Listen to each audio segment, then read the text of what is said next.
Hello students, अस्सलाम वालेकुम। मैं हूं A D Sagar, your physics teacher. Students, आज के लेक्चर में हम डिस्कस करेंगे चैप्टर 18 डाइफ्रैक्शन एंड इंटरफेरेंस। तो स्टूडेंट्स, पिछले कुछ दिनों से हम ये चैप्टर पढ़ रहे हैं 18। जो आज का मेरा टॉपिक है वो है डाइफ्रैक्शन ग्रेटिंग। स्टूडेंट्स, इससे पहले मैंने लेक्चर दिया था यंग डबल स्लिट एक्सपेरिमेंट का। तो स्टूडेंट्स, वहां से स्टार्ट करते हैं ताकि इस टॉपिक को समझने में आपको आसानी हो। देखिए स्टूडेंट्स, हमने यंग डबल स्लिट एक्सपेरिमेंट में क्या किया था। देखिए स्टूडेंट्स, मैंने ये किया था कि यहाँ पर मेरे पास सोर्स ऑफ लाइट था। तो यहाँ से सोर्स ऑफ लाइट से पहले मैंने लाइट को इंसिडेंट करवाया था सिंगल स्लिट के ऊपर। ठीक है, एक लाइट को मैंने किसके ऊपर इंसिडेंट करवाया था? सिंगल स्लिट के ऊपर। तो लाइट यहाँ पर सर्कुलर पाथ में सेमी सर्कुलर पैटर्न में बेंड हो गई थी। ठीक है, ये आपको पहले मैं बता रहा हूं कि यंग डबल स्लिट एक्सपेरिमेंट में हमने क्या पढ़ा था। अब देखें स्टूडेंट्स, इस तरह ये लाइट बेंड हो गई थी। इसके बाद देखें स्टूडेंट्स, ये हुआ था कि हमने यहाँ पर एक और स्क्रीन प्लेस कर दी। तो इसमें मैंने दो स्लिट्स लगा दी हैं। स्लिट्स क्या होती है? किसी स्क्रीन के ऊपर small opening, that is called slit. अब यहाँ पर देखें स्टूडेंट्स, हमने दो स्लिट यूज की थी, एक को S1 एक को S2 कहते हैं। अब देखिए स्टूडेंट, जब लाइट इसके ऊपर इंसिडेंट हुई थी, इस स्क्रीन के ऊपर दो स्लिट्स हैं, तो लाइट टू पार्ट्स में सेपरेट हो गई। कुछ पार्ट यहां से आउट होगा इस स्लिट से सेमी सर्कुलर फॉर्म्स में, इस तरह पैटर्न बनेगा। और कुछ जो सेकंड पोर्शन है वो यहां से जो आउट होगा स्लिट S2 से, वो यहां से इस फॉर्म में आपके पास स्प्लिट हो जाएगा। आप देख सकते हैं यहां पर स्टूडेंट्स, ये जो दो स्लिट्स हैं act as a source of the light. ये दो सोर्स के तौर पर ऐड कर रही हैं स्लिट्स। क्योंकि अब पहले यहां पर देखें, आपके पास एक वेव थी, एक लाइट थी। यहां पर इस लाइट को हमने दो स्लिट की हेल्प से इस लाइट को टू पार्ट्स में, टू बीम्स में स्प्लिट कर दिया। तो फिर इसके बाद देखिए स्टूडेंट्स, जब ये वेव्स एक दूसरे के साथ ओवरलैप करती हैं, तो यहां स्क्रीन के ऊपर ब्राइट और डार्क बैंड्स बन गए थे। तो हमने इनको इस तरह शो किया था, ये अगर डार्क है ये ब्राइट है, ये डार्क है ये ब्राइट है, फिर ये डार्क ब्राइट सो ऑन, इस तरह बैंड्स बन गए थे। अब देखिए स्टूडेंट्स, यहां पर आप देखेंगे जिन पॉइंट्स के ऊपर आपने पढ़ा था, जिन पॉइंट्स के ऊपर ब्राइट बैंड बन रहे हैं, सपोज ये ब्राइट बैंड है। ब्राइट बैंड क्यों बनेगा? जब टू वेव्स किस तरह इंटरसेक्ट करेंगी कि दोनों का क्रस्ट क्रस्ट के ऊपर हो और दोनों का ट्रफ ट्रफ के ऊपर आ जाए, तो फिर वो कंस्ट्रक्टिव इंटरफेरेंस होता है, तो ब्राइट बैंड बनता है। और ब्राइट बैंड को हम मैक्सिमा बोलते हैं। ठीक है, अच्छा अब देखिए स्टूडेंट्स, इसी तरह हमने नेक्स्ट पढ़ा था कि अगर टू वेव्स में क्या हो, पार्ट डिफरेंस हो, आउट ऑफ फेज हो, क्रस्ट के ऊपर ट्रफ आ जाए, तो उस टाइम स्टूडेंट्स डी। इसी तरह स्टूडेंट्स हमने पढ़ा था कि अगर टू वेव्स में कि एक वेव का क्रस्ट दूसरे की ट्रफ के ऊपर आ जाए और वो दो वेव्स आउट ऑफ फेज होंगी, तो उस टाइम क्या होगा? डिस्ट्रक्टिव इंटरफेरेंस होगा। ठीक है, ये हमने किस में पढ़ा था? यंग डबल स्लिट एक्सपेरिमेंट में पढ़ा था। अब देखिए स्टूडेंट्स, यहां पर आप देखेंगे तो ये आपके पास ब्राइट और डार्क बैंड्स बन जाते हैं। अब देखिए स्टूडेंट, यहां पर टू वेव्स थी। अब मैं कहता हूं कि आप इमेजिन करें कि यहां पर आपके पास ये जो स्लिट है, मैं यहां पर ड्रा करता हूं। पहले मैंने यहां पर टू स्लिट्स यूज की थी, अब यहां पर मैं थ्री स्लिट्स यूज कर देता हूं।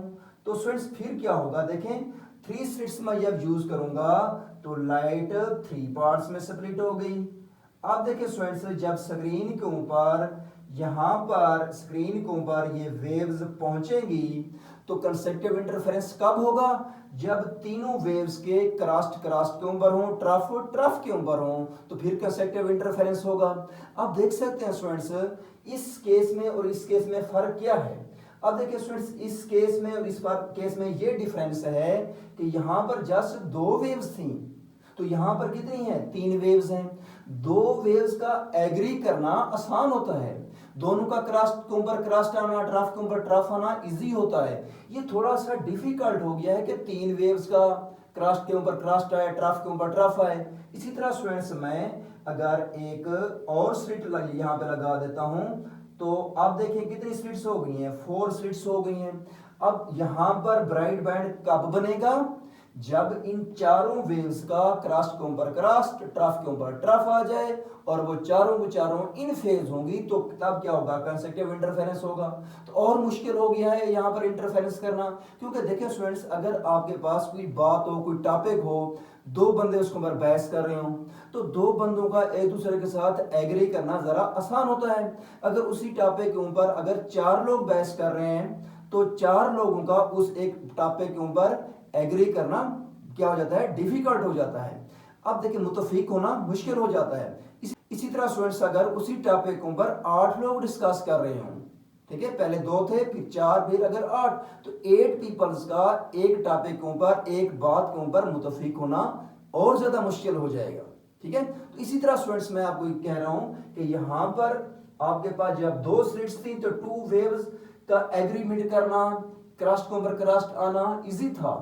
तो यहां पर जरा 3 थी तो डिफिकल्ट हो गया, जब 4 की हैं तो और डिफिकल्ट हो गया। तो इससे क्या फर्क होगा, बैंड्स के ऊपर क्या इफेक्ट होगा। स्टूडेंट देखें, जब यहां पर 2 स्लिट्स थी तो बैंड्स क्या थे आपके पास, बैंड क्या थे, साइज उनका ग्रेटर था। ठीक है, साइज उनका बड़ा था, ब्राइट और डार्क बैंड्स बड़े बने थे, लेकिन इंटेंसिटी कम थी। अब यहां पर क्या होता जाएगा कि जैसे जैसे स्लिट्स हम इसी स्क्रीन के ऊपर स्लिट्स जैसे जैसे हम बढ़ाते जाएंगे, तो यहां पर जो बैंड्स बनेंगे ना, सपोज ये आपके पास ब्राइट बैंड है ना यहां पर, तो यहां पर ब्राइट बैंड नैरो हो जाएगा। आप देखें ब्राइट बैंड, इसको देखें और आप इस बैंड को देखिए, इनको कंपेयर करें। देखिए स्टूडेंट्स, ये बैंड ब्राइट है, मैक्सिमा, मिनिमा, फिर मैक्सिमा, ये बड़े साइज के हैं। और क्यों बड़े साइज के, इसलिए हैं कि लाइट फैल गई है।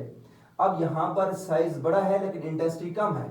अब इस केस में अगर आप देखें स्टूडेंट्स, तो आपके पास जो ब्राइट बैंड बना है वो बहुत नैरो है, नैरो भी है और शार्प भी है।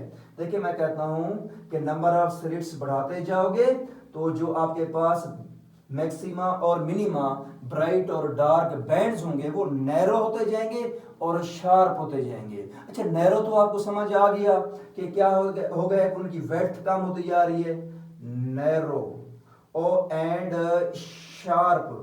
ये आपने माइंड में रखना है कि नंबर ऑफ स्लिट्स इंक्रीज करने से जो बैंड्स हैं यहां पर वो नैरो एंड शार्प होते जाएंगे। नैरो का मतलब उनकी वेड्थ कम होती जाएगी, और शार्प का मतलब स्टूडेंट्स ये है कि उसकी इंटेंसिटी हाई होती जाएगी। इंटेंसिटी हाई होने का मतलब क्या है, अगर यहां पर आपके पास जो ब्राइट बैंड था उसकी लाइट, उसकी रोशनी कम थी, वो कम ब्राइट था, तो यहां पर जो आपके पास व्हाइट या ब्राइट बैंड होगा वो होगा नैरो, लेकिन क्या होगा, शार्प होगा। शार्प का मतलब है उसकी इंटेंसिटी ज्यादा होगी, वो ज्यादा ब्राइट होगा as compare to this bright. ठीक है, तो यहां पर उसकी ब्राइटनेस ज्यादा होगी। क्लियर। अच्छा, अब देखिए स्टूडेंट्स, इसी तरह हमारे पास और ये ऐसी स्क्रीन हो जिसके ऊपर बहुत ज्यादा स्लिट्स लगा दूं मैं। स्लिट्स आपको मैंने बताया था स्टूडेंट्स प्रीवियस लेक्चर में कि एक आपके पास स्क्रीन हो, उसके ऊपर एक छोटा सा स्क्रैच कर दें, स्मॉल ओपनिंग कर दें, उसे क्या बोलते हैं, हम स्लिट बोलते हैं। ठीक है। अच्छा, अब देखिए स्टूडेंट्स, इसी तरह मैं कहता हूं अगर ऐसी स्क्रीन हो जिसके ऊपर बहुत ज्यादा स्क्रैचेस आ जाएं, तो उसे हम फिर क्या बोलते हैं स्टूडेंट्स, डाइफ्रैक्शन ग्रेटिंग बोलते हैं। क्या बोलते हैं स्टूडेंट्स, डाइफ्रैक्शन ग्रेटिंग। क्लियर। अब देखिए students, diffraction grating basically young double slit की एडवांस फॉर्म है। देखिए स्टूडेंट्स, अगर आपने वेवलेंथ मेजरमेंट करना हो तो आप क्या यूज करेंगे, कौन सा इंस्ट्रूमेंट यूज करेंगे, क्या आप मीटर रूल यूज करेंगे, मीटर रूल यूज नहीं करेंगे, इंची टेप यूज करेंगे, वो भी आप यूज नहीं कर सकते वेवलेंथ को मेजरमेंट करने के लिए। तो फिर स्टूडेंट्स, वेवलेंथ को मेजरमेंट करने के लिए हम क्या यूज करते हैं, डाइफ्रैक्शन ग्रेटिंग यूज करते हैं। ठीक है, किसके लिए, वेवलेंथ को मेजरमेंट करने के लिए। ये क्या है स्टूडेंट्स, एडवांस फॉर्म है किसकी, यंग डबल स्लिट एक्सपेरिमेंट की।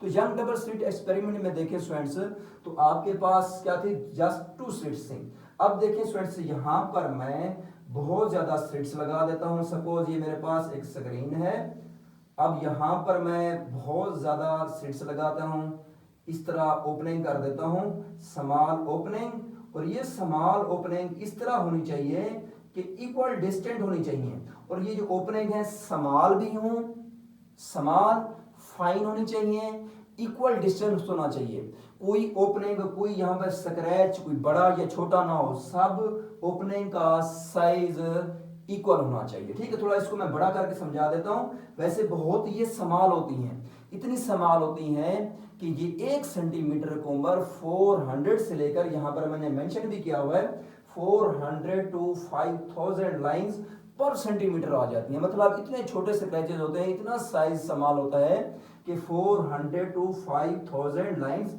1 सेंटीमीटर के ऊपर इतने स्क्रैच आ रहे हैं। अब देखिए स्टूडेंट्स, इसको यहाँ पर मैं थोड़ा बड़ा करके बनाता हूँ ताकि आपको नजर आए। अब देखिए स्टूडेंट्स, मैं यहाँ पर ओपनिंग कर देता हूँ, यहाँ पर कर देता हूँ, ये स्लिट्स बना रहा हूँ मैं। अब देखिए स्टूडेंट्स, इसको मैं इस साथ यूं कर देता हूँ। अब आप देख सकते हैं कि एक आपके पास गिलास है, इस स्क्रीन की किसकी बनी हुई है, गिलास की या प्लास्टिक की होती है। ठीक है, अब देखें इसको आप स्मॉल स्लिट्स आपको नजर आ रही हैं। अब देखिए स्टूडेंट, जो आपके पास डाइफ्रेक्शन ग्रेटिंग है वो क्या है, ये एक गिलास है। इस गिलास को क्या कहते हैं स्टूडेंट्स, डाइफ्रेक्शन ग्रेटिंग कहते हैं। अच्छा, डाइफ्रेक्शन ग्रेटिंग सिर्फ ये नहीं है कि सिर्फ गिलास से बना हो, प्लास्टिक से भी बना हो, लेकिन क्या हो, ट्रांसपेरेंट हो, ट्रांसपेरेंट गिलास या प्लास्टिक हो। ठीक है, अब इसके ऊपर स्मॉल स्लिट्स आप क्या करें, मैकेनिकली एनरोल्ड करें, इक्वल डिस्टेंस हो इनके बिटवीन, तो ये क्या कहलाते हैं, डाइफ्रेक्शन ग्रेटिंग। और स्टूडेंट्स एक पॉइंट और भी बताता चलूं, इसकी जो लेंथ होती है ना, राउंड अबाउट 2 से 3 सेंटीमीटर होती है इसकी लेंथ। और इसकी अगर हम थिकनेस की बात करें स्टूडेंट्स, इस गिलास की, ठीक है, डाइफ्रेक्शन ग्रेटिंग क्या एक गिलास है, उसकी लेंथ ही है 2 से 3 सेंटीमीटर और उसकी थिकनेस जो होती है 2 से 3 मिलीमीटर थिकनेस होती है। क्लियर। अब देखिए स्टूडेंट, जब इसके ऊपर एक मोनोक्रोमेटिक लाइट आकर इंसिडेंट होती है, अब देखिए स्टूडेंट्स, मोनोक्रोमेटिक लाइट जब इसके ऊपर आकर इंसिडेंट होगी, अब सपोज एक लाइट यहाँ से है, एक यहाँ पर, एक इस स्लिट से आउट होगी, एक इससे, एक इससे, एक यहाँ से, एक यहाँ से और एक यहाँ से। अब देखिए स्टूडेंट्स, यहाँ स्क्रीन के ऊपर ये 2 वेव्स सबसे पहले यहाँ पर क्या होती हैं, जब इस पॉइंट के ऊपर इंसिडेंट होती है स्लिट्स के ऊपर, सबसे पहले लाइट क्या होती है, यहाँ पर डाइफ्रैक्ट होती है। क्या होती है, डाइफ्रैक्शन होती है। अच्छा, अब देखें डाइफ्रैक्शन होगी, अब इसको डाइफ्रैक्शन आप यहाँ पर देखें, डाइफ्रैक्शन कैसे करवाएंगे, यहाँ पर आप एक लेंस प्लेस कर दें, ये लाइट रेज जब लेंस के ऊपर आकर इंसिडेंट होंगी, आप देख सकते हैं, तो ये कन्वेक्स लेंस है, तो ये क्या करेगा, इनको कन्वर्ज करेगा। अब इनको कन्वर्ज करेगा, सपोज मैं यहाँ पर एक पॉइंट लेता हूँ, पी पॉइंट मैं यहाँ पर ले लेता हूँ। ठीक है, अब पी पॉइंट आप यहाँ पर लें या ऊपर लें, आपकी मर्जी है। सपोज आप यहाँ पर नहीं लेते, आप एक पॉइंट यहाँ पर ले लेते हैं, इसको पी पॉइंट कह देते हैं। आप देखिए स्टूडेंट्स, ये सब वेव्स को क्या करेगा, इस पॉइंट्स के ऊपर, इस पॉइंट के ऊपर डाइफ्रैक्ट कर देगा।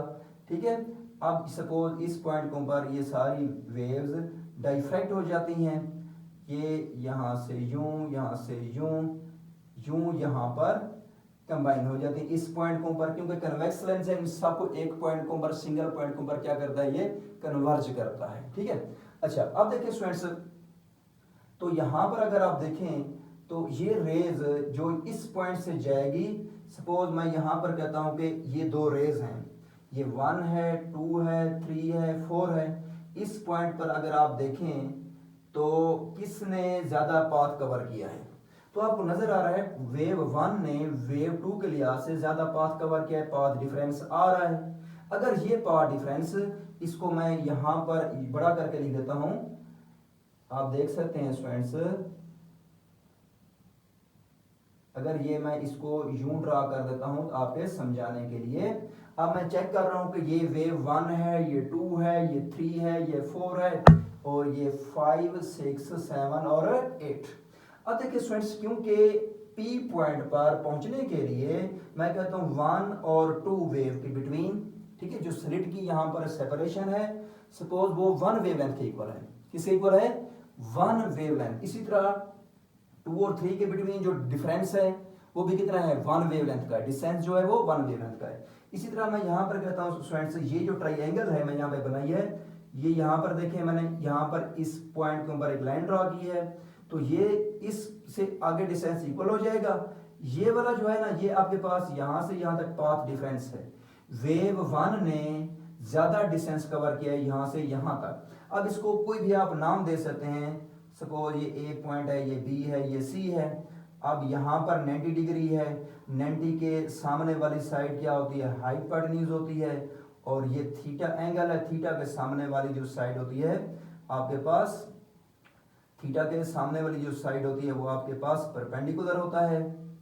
ठीक है, ये परपेंडिकुलर आ गया। ठीक है, थीटा के सामने वाली साइड परपेंडिकुलर, 90 के सामने वाली हाइपोटेन्यूज, तो ये क्या होगी, बेस होगी। मतलब यहां पर आप देखें ये बेस है, ये परपेंडिकुलर है, ये हाइपोटेन्यूज है। क्लियर? आप देखिए स्टूडेंट्स, ये आपको बताने का मकसद ये है कि जब ये रेज यहां तक 1 और 2 यहाँ P पॉइंट पर अगर अप्रोच करते हैं, अराइव करते हैं, और इनके बिटवीन अगर पाथ डिफरेंस क्या हो, 1 वेवलेंथ का हो, 1 लैम्डा का हो, तो तब क्या बनेगी, ब्राइट बैंड बनेगा। यहाँ पर क्या बनेगा, मैक्सिमा बनेगा, ब्राइट बैंड बनेगा। क्लियर? अब देखिए स्टूडेंट्स, इसी तरह 2 और 3 के बिटवीन भी 1 वेवलेंथ का डिफरेंस हो, तब भी मैक्सिमा बनेगा। अच्छा स्टूडेंट्स, एक बात याद रखनी है, या तो 1 वेवलेंथ का डिफरेंस हो या फिर 2 वेवलेंथ का डिफरेंस हो, तब भी क्या बनेगा, ब्राइट बैंड ही बनेगा। 3 वेवलेंथ का डिफरेंस हो तब भी ब्राइट बैंड बनेगा, मैक्सिमा बनेगा। अब देखिए स्टूडेंट्स कैसे, इसके ऊपर मैं अब साइन थीटा अप्लाई करता हूं इस ट्रायंगल के ऊपर, तो sine theta is equal to, मैं चेक करता हूं पाथ डिफरेंस को स्टूडेंट, तो sine theta is equal to क्या होगा, परपेंडिकुलर ओवर हाइपोटेन्यूज। परपेंडिकुलर क्या है, ए बी है, ओवर हाइपोटेन्यूज कौन सी है, ये साइड है, ए सी है। इनके दरमियान जो डिस्टेंस है, स्लिट के बिटवीन जो सेपरेशन होती है वो डी होती है, तो इसको मैं डी का नाम देता हूं। ठीक हो गया, दो स्लिट्स के दरमियान जो डिस्टेंस है, सेपरेशन है, उसको मैं डी कह देता हूं। कहीं ये दो पॉइंट्स क्या हैं, इन स्लिट्स के दरमियान डिस्टेंस है, तो इसको भी मैं ए सी लिख देता हूं। नेक्स्ट टाइम इसकी मैं वैल्यू पुट कर दूंगा, तो ये मेरे पास A C sine theta is equal to A B, नाम आप कोई भी दे सकते हैं ट्रायंगल को। अब देखिए स्टूडेंट्स, ए सी किससे इक्वल है, डी के, तो D sine theta is equal to A B. तो ए बी क्या है फिर, आप देखें ए सी को तो मैंने कहा कि स्लिट के बिटवीन डिस्टेंस है, तो आपके पास जो दूसरा है ए बी क्या है, ये पाथ डिफरेंस है, और ये पॉइंट, क्योंकि इतना पाथ ज्यादा कवर किया है लाइट वेव 1 ने। ठीक है, ये पाथ डिफरेंस है, तो पाथ डिफरेंस सपोज ये मैं कहता हूं 1 वेवलेंथ के इक्वल है। आपको बताया रे 1 और 2 में पाथ डिफरेंस कितना है, 1 वेवलेंथ के, तो A B is equal to lambda, ये पाथ डिफरेंस। ठीक हो गया, मैं लिख देता हूं पी डी, तो ये लैम्डा के इक्वल आ जाएगा। अब देखिए स्टूडेंट्स, यहां पर मैं लिख सकता हूं इसके साथ कोई नंबर लिख देता हूं एम क्यों लिख रहा हूं, अगर देखें स्टूडेंट्स, एम जीरो ऑर्डर, जो सेंटर के ऊपर अगर कोई बैंड्स बन रहा है, सेंटर के ऊपर जो ब्राइट बैंड बनता है, सेंटर के ब्राइट बैंड के लिए एम क्या होगा, 0, तो आपके पास D sine theta is equal to 0, मतलब वहां पर का एंगल का डिफरेंस कितना है, 0 डिग्री है। अच्छा, या 0 का हो या फिर क्या हो, उनमें 1 वेवलेंथ का हो, या 2 लेंथ का हो, या 3 लेंथ का हो। ठीक हो गया, 1 लैम्डा, 2 लैम्डा, 3 लैम्डा। देखिए अगर फर्स्ट ऑर्डर होगा, तो फर्स्ट ऑर्डर के लिए पहले इसको मैं जनरल फॉर्म लिख देता हूं कि D sine theta is equal to, साथ में नंबर ले देता हूं एम है बेसिकली स्टूडेंट्स ऑर्डर। ठीक हो गया, order of the bright fringe, ये ब्राइट फ्रिंज फर्स्ट वाली है, सेकंड वाली है, थर्ड वाली है। ठीक है, तो जीरो ऑर्डर इमेज कब होगा, स्टूडेंट सुने, जीरो ऑर्डर इमेज कब होगा, जब एम क्या होगा, 0, तो उस time D sine theta is equal to क्या होगा, 0। क्लियर? और इसी तरह देखें स्टूडेंट्स, नेक्स्ट आपके पास फर्स्ट ऑर्डर क्या होगा, D sine theta is equal to first order के लिए एम की जगह पर क्या आ जाएगा, 1, तो 1 मल्टीपल लैम्डा हो जाएगा। इस तरह स्टूडेंट्स सेकंड ऑर्डर इमेज के लिए एम की जगह पर आप 2 लिखेंगे, 2 लैम्डा। इसी तरह स्टूडेंट्स थर्ड ऑर्डर इमेज के लिए एम की जगह पर आप 3 लिख देंगे, 3 लैम्डा। क्लियर? जब एम की जगह पर बताया आपको 0 पुट करेंगे, वो 0 ऑर्डर इमेज होगा, तो उस time D sine theta is equal to 0 होगा। क्लियर? ये पाथ डिफरेंस है ब्राइट फ्रिंजेस के लिए। अब देखिए स्टूडेंट्स, कुछ और इसमें पॉइंट्स हैं, जरा डेफिनेशन भी पढ़ता हूं, साथ साथ इस डाइफ्रेक्शन ग्रेटिंग के बारे में आपको बताता हूं। आपको जैसे कि स्टार्ट में बताया कि डाइफ्रेक्शन ग्रेटिंग यूज करते हैं लाइट की वेवलेंथ को मेजरमेंट करने के लिए। क्लियर? किसको, वेवलेंथ को मेजरमेंट करने के लिए हम डिफरेंशियल ग्रेटिंग इंस्ट्रूमेंट को यूज कर रहे हैं। अच्छा देखिए, इस इक्वेशन से हम वेवलेंथ मेजरमेंट कर सकते हैं। ये जो जनरल इक्वेशन मैंने लिख दी है इसके साथ, ये आर्डर है आपके पास, first order, second order, third order. अब देखिए स्टूडेंट्स, अगर आपके पास थीटा का पता हो, थीटा नॉन हो, distance between the slits non हो, तो हम लैम्डा निकाल सकते हैं। थीटा हम मेजरमेंट कर लेंगे कि इन दो वेव में कितने का डिफरेंस है। सपोज यहाँ पर ट्रायंगल जो बनाई है ना, यहाँ पर एंगल बनेगा ना थीटा, जो कि यहाँ पर मैंने बनाया हुआ थीटा, ये अगर हम डिटरमाइन कर लेते हैं कितना एंगल है, वो यहाँ से डिटरमाइन कर लेंगे। स्लिट्स के बिटवीन डिस्टेंस मेजरमेंट कर लेंगे हम, तो फिर हमारे पास वेवलेंथ आ जाएगी लाइट की, इस फार्मूले को यूज करके। क्लियर? ये हमारा टॉपिक था कि हमने वेवलेंथ को मेजरमेंट कैसे करना है। अब देखें स्टूडेंट्स, मैं डेफिनेशन सबसे पहले पढ़ता हूँ साथ साथ इस चीज को, तो सबसे पहले मैं, अब देखें स्टूडेंट्स, सबसे पहले मैं डेफिनेशन एक्सप्लेन करता हूं कि डेफिनेशन क्या है इसकी, डिफरेंशियल ग्रेटिंग की, और इसके जो जो स्टेप्स लिखे हुए हैं वो सारे एक्सप्लेन करता हूं। देखें, optical component with a periodic structure that splits the light into various beams that travel in different directions। अब देखिए स्टूडेंट्स, ये आपके पास एक क्या है, ऑप्टिकल कंपोनेंट है, गिलास है, गिलास प्लास्टर का बना हो या गिलास का एक या है, ये आपके पास कंपोनेंट है। तो इस ये क्या करता है, पढ़े यहाँ पर, component with a periodic structure. Periodic structure का मतलब है इसके अंदर ऊपर जो स्लिट्स हैं इक्वली स्पेस्ड है, इक्वल डिस्टेंस है, पीरियोडिक स्ट्रक्चर। अब देखिए, दैट स्प्लिट्स द लाइट, उसने लाइट को क्या कर दिया, स्प्लिट कर दिया। अब नेक्स्ट उसने क्या किया, वेरियस बीम्स, बहुत सारी बीम्स बन गई हैं, देखिए 1 2 3 4 5 6 7 8 एंड सो ऑन, और various beam that travel in different directions, जो कि डिफरेंट डायरेक्शन में ट्रेवल कर रही हैं। अब देखिए स्टूडेंट्स, नेक्स्ट है differential grating is a type of a glass on which number of the very small parallel equal distance slits are mechanically ruled. आप चेक कर सकते हैं, ये आपके पास क्या डिफरेंशियल ग्रेटिंग लिखा हुआ है, is a type of a गिलास, गिलास की बनी हुई है, on which number of the very small parallel equidistant slits are mechanically rolled। इसके ऊपर बहुत सारी पैरेलल मैकेनिकली स्लिट्स बनाई गई हैं। अब स्लिट्स क्या होती है, the distance between two scratch is called slits. आप देखें ना, ये कट लगा हुआ है, एक स्क्रैच है, इनके दरमियान जो डिस्टेंस है इसे क्या बोलते हैं, हम स्लिट बोल रहे हैं। इसके बाद नेक्स्ट जो स्टूडेंट्स हमारे पास क्या है, ग्रेटिंग एलिमेंट है। हम देखते हैं कि ग्रेटिंग एलिमेंट क्या होता है। स्टूडेंट्स देखिए, यहाँ पर इसको मैंने डिफाइन किया है, the unit length of the grating. Unit length of the grating का मतलब है 1 सेंटीमीटर, 1 सेंटीमीटर लेंथ हो, और उसके ऊपर टोटल नंबर ऑफ स्क्रैचेस कितने हैं, ठीक है, total number of lines, total number of slits कह सकते हैं कि 1 सेंटीमीटर अगर लेंथ है तो 1 सेंटीमीटर लेंथ के ऊपर टोटल नंबर ऑफ स्लिट्स कितनी आ रही है, दैट इज कॉल्ड आपके पास grating element. The unit length of the grating divided by total number of the slits ruled on it is called diffraction grating. अब देखिए students, इसका फार्मूला भी लिखा है, जैसे कि डेफिनेशन में लिखा हुआ है कि the unit length of the grating, यहां पर चेक करें, unit length of the grating है, और इसके बाद नीचे क्या है, divide by the total number of the lines ruled on it is called grating element. अब देखिए students, D is equal to unit length, मैं 1 लिख देता हूं, over total number of lines के लिए मैं यहां पर कैपिटल N लिख देता हूं, तो D इज इक्वल टू 1 ओवर N भी इसको लिख सकते हैं। क्लियर? अब देखिए students, grating element is a typically order of 1 wavelength. Grating element की जो विड्थ है, जो साइज होता है, वो बेसिकली 1 लैम्डा के इक्वल होता है, 1 वेवलेंथ के इक्वल होता है। इसके बाद नेक्स्ट आपके पास students, diffraction of the light through diffraction grating.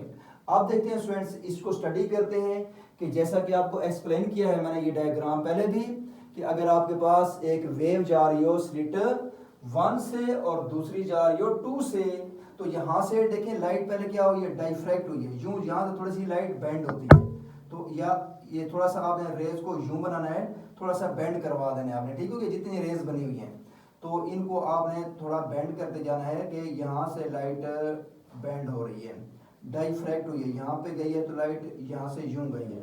इस तरह थोड़ा सा आप वेव्स को थोड़ा बेंड कर देना, क्योंकि यहाँ पर डाइफ्रैक्शन होती है। जरा देखिए स्टूडेंट्स, यहाँ पर डाइफ्रैक्शन हो रही है, लाइट डाइफ्रैक्ट हो रही है, और इस पॉइंट के ऊपर क्या हो रही है, इंटरफेरेंस हो रही है, क्योंकि इंटरफेरेंस की वजह से ही तो ब्राइट बैंड बना है ना यहाँ पी पॉइंट के ऊपर। अगर पी पॉइंट के ऊपर मैं कह रहा हूं कि 1 और 2 रे के बिटवीन पाथ डिफरेंस कितना है, आप यहां पर भी आप इसको ड्रा कर सकते हैं ट्रायंगल को। सपोज यहां से यहां वेव दोनों आगे फर्दर इक्वल डिस्टेंस कवर कर रही हैं, तो यहां पर आप ट्रायंगल बना लेंगे। तो ये वाला आपके पास क्या आ जाएगा, पाथ डिफरेंस आ जाएगा 1 और 2 में, और वो किससे इक्वल है, 1 वेवलेंथ के इक्वल है। इसी तरह आप देखेंगे कि 2 और 3 के बिटवीन भी 1 वेवलेंथ का डिफरेंस है। पी पॉइंट के ऊपर कंस्ट्रक्टिव इंटरफेरेंस होगा, मैक्सिमा ऑब्जर्व होगा, ठीक है। तो ये स्टूडेंट्स आप अब यहां पर हम देखेंगे diffraction of a light through diffraction grating. अब देखिए स्टूडेंट्स यहां पर पढ़ें, ये आपके पास जो डाइफ्रेक्शन ग्रेटिंग है, मैं ये कह रहा हूं कि it is used to measure the wavelength of a light. अच्छा, अब देखिए स्टूडेंट्स ये किस प्रिंसिपल पर काम करता है, it work on the principle of the diffraction and interference. अब आपको बताता हूं कि डाइफ्रेक्शन कहां पर है और इंटरफेरेंस कहां पर है। जैसा कि आपको मैंने बताया कि इस पॉइंट के ऊपर स्लिट से जब लाइट आउट होती है तो अपने पाथ से वो डाइफ्रैक्ट हो जाती है, बेंड हो जाती है यहाँ पर, तो यहाँ पर डाइफ्रैक्शन हो रही है। और इस पी पॉइंट के ऊपर देखें तो क्या हो रही है, इंटरफेरेंस हो रही है। तो इट्स मीन कि आपके पास जो डाइफ्रेक्शन ग्रेटिंग है, it based on the principle of the interference and diffraction. तो ये पहले प्रिंसिपल लिखा है मैंने, इसके बाद लिखा हुआ diffraction grating is basically used to determine the wavelength, जो कि आपको बता चुका हूं मैं स्टूडेंट्स। इसके बाद देखिए students next, when a monochromatic light illuminate on the diffraction grating. आप यहां पर चेक करें स्टूडेंट्स, ये डाइफ्रेक्शन ग्रेटिंग है ये वाला, इसके ऊपर मोनोक्रोमैटिक लाइट इंसिडेंट हो रही है। अब देखिए स्टूडेंट्स मोनोक्रोमैटिक का मतलब क्या है, सिंगल वेवलेंथ। अब देखा जाए तो स्टूडेंट्स हम जब कहते हैं ना सिंगल वेवलेंथ, एक व्हाइट लाइट कह देते हैं इसको, ये एक व्हाइट लाइट नहीं होती, हमें कलर एक व्हाइट नजर आता है लेकिन इसमें 7 कलर्स होते हैं, it is the combination of the 7 colours. अच्छा, अब जो है देखें यहाँ पर when a monochromatic light illuminate on the diffraction grating, the light waves passing through the slits interfere constructively and destructively creating pattern of bright and dark fringes। अब देखिए students, जब इस स्क्रीन के ऊपर लाइट पहुंचेंगी, यहाँ पर डाइफ्रेक्शन हो गई, यहाँ पर जब इंटरफेरेंस करेंगी इस लेंस के आउट होने के बाद स्क्रीन के ऊपर जाकर जब वो यहाँ पर इंटरफेरेंस होगा तो वो कंस्ट्रक्टिव भी होगा, डिस्ट्रक्टिव भी होगा, तो ब्राइट और डार्क बैंड्स बन जाएंगे, फ्रिंजेस बन जाएंगी, किसके ऊपर, स्क्रीन के ऊपर। अब देखिए स्टूडेंट्स, अगर हम देखा जाए कंपेयर कर रहे हैं बेसिकली ग्राफ, यहाँ पर जो ग्राफ की मैंने हेडिंग दी हुई है, यहाँ पर मैं 2 ग्राफ ड्रा करूंगा। एक यंग डबल स्लिट एक्सपेरिमेंट का ग्राफ ड्रा करूंगा कि वहां से लाइट जो है उसका ग्राफ कैसे बनता है, और यहाँ पर फिर इसके बाद जो ग्रेटिंग एलिमेंट है इसका ग्राफ है, फिर इन दोनों को कंपेयर करूंगा मैं। अब देखें students, an idealized graph of the intensity of the light passing through the double slit. देखिए पहला जो ग्राफ है वो किसका है, डबल स्लिट एक्सपेरिमेंट का ग्राफ है। फिर इसके बाद लिखा हुआ है एंड अ डाइफ्रेक्शन ग्रेटिंग, और ये 2 ग्राफ बने हुए हैं।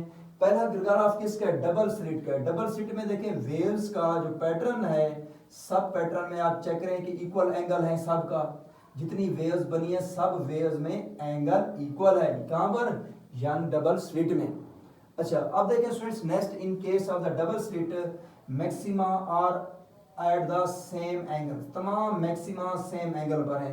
बट इन डाइफ्रेक्शन ग्रेटिंग, अगर डाइफ्रेक्शन ग्रेटिंग में आप चेक करें, ये डायग्राम ग्राफ डाइफ्रेक्शन ग्रेटिंग का है, इसका ग्राफ हमें क्या बता रहा है, देखें आर नैरो एंड शार्प। यहां पर देखो नैरो और शार्प आपके पास क्या बने हैं, मैक्सिमा बने हैं। यहां पर आपके पास मैक्सिमा है, ज्यादा प्रोमिनेंट होगा, ज्यादा ब्राइट होगा, किसमें, इसके केस में आपके पास डाइफ्रेक्शन ग्रेटिंग में जो भी मैक्सिमा बनेगा वो ज्यादा ब्राइट होगा। जब स्लिट्स बढ़ती जाएंगी तो आपके पास जो ब्राइट बैंड्स हैं वो नैरो होते जाएंगे और शार्प होते जाएंगे। शार्प का मतलब उनकी ब्राइटनेस ज्यादा होगी, हाई ब्राइटनेस होगी। यहाँ पर अगर आप देखें डबल स्लिट में, यहाँ पर जो आपके पास मैक्सिमा होगा उसकी ब्राइटनेस कम होगी, इंटेंसिटी कम होगी। और यहाँ पर अगर देखें इसको, इस मैक्सिमा को देखें अगर आप, किसमें, डाइफ्रेक्शन ग्रेटिंग का जो मैक्सिमा है वो नैरो है, तो इसका देखें ब्रॉड है। ये ब्रॉड है तो यहाँ पर आपके पास जो इंटेंसिटी है कम होगी, ये नैरो है, ठीक है, नैरो भी है और आपके पास शार्प भी है, मतलब इंटेंसिटी ज्यादा है, तो हाई इंटेंसिटी है, ये ज्यादा वाज़ेह नजर आएगा आपको। हम प्रैक्टिकली डाइफ्रेक्शन ग्रेटिंग को कहाँ कहाँ यूज करते हैं।